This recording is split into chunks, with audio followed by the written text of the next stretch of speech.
नहीं चलेगी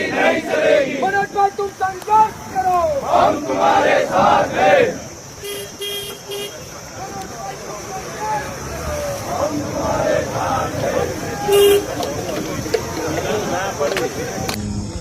કોડીનાર સ્વરાજ્ય ચૂંટણીમાં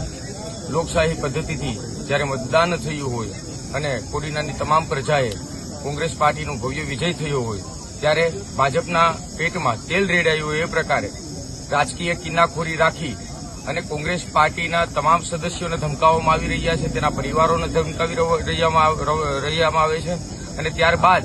અત્યારે અમારા અગ્રણી મનોજભાઈ મોરીની પણ રાજકીય કિન્નાખોરીની હેઠળ અટકાયત કરી અને કોડીનાર પોલીસ સ્ટેશનમાં લાવવામાં આવ્યા છે। તે બાબતે કોંગ્રેસના તમામ લોકો અને તમામ પ્રજાજનો અહીં કોડીનાર તાલુકા પોલીસ સ્ટેશન ઉપસ્થિત થયા છે અને આગામી દિવસોમાં આ કિન્નાખોરી રાખીને જો કેસને આગળ ચલાવશે અને ન્યાય આપવામાં નહીં આવે તો આગામી દિવસોમાં ભગતસિંહ સિંધિયા માર્ગે પણ કોંગ્રેસ પાર્ટી દ્વારા આંદોલન કરવામાં આવશે।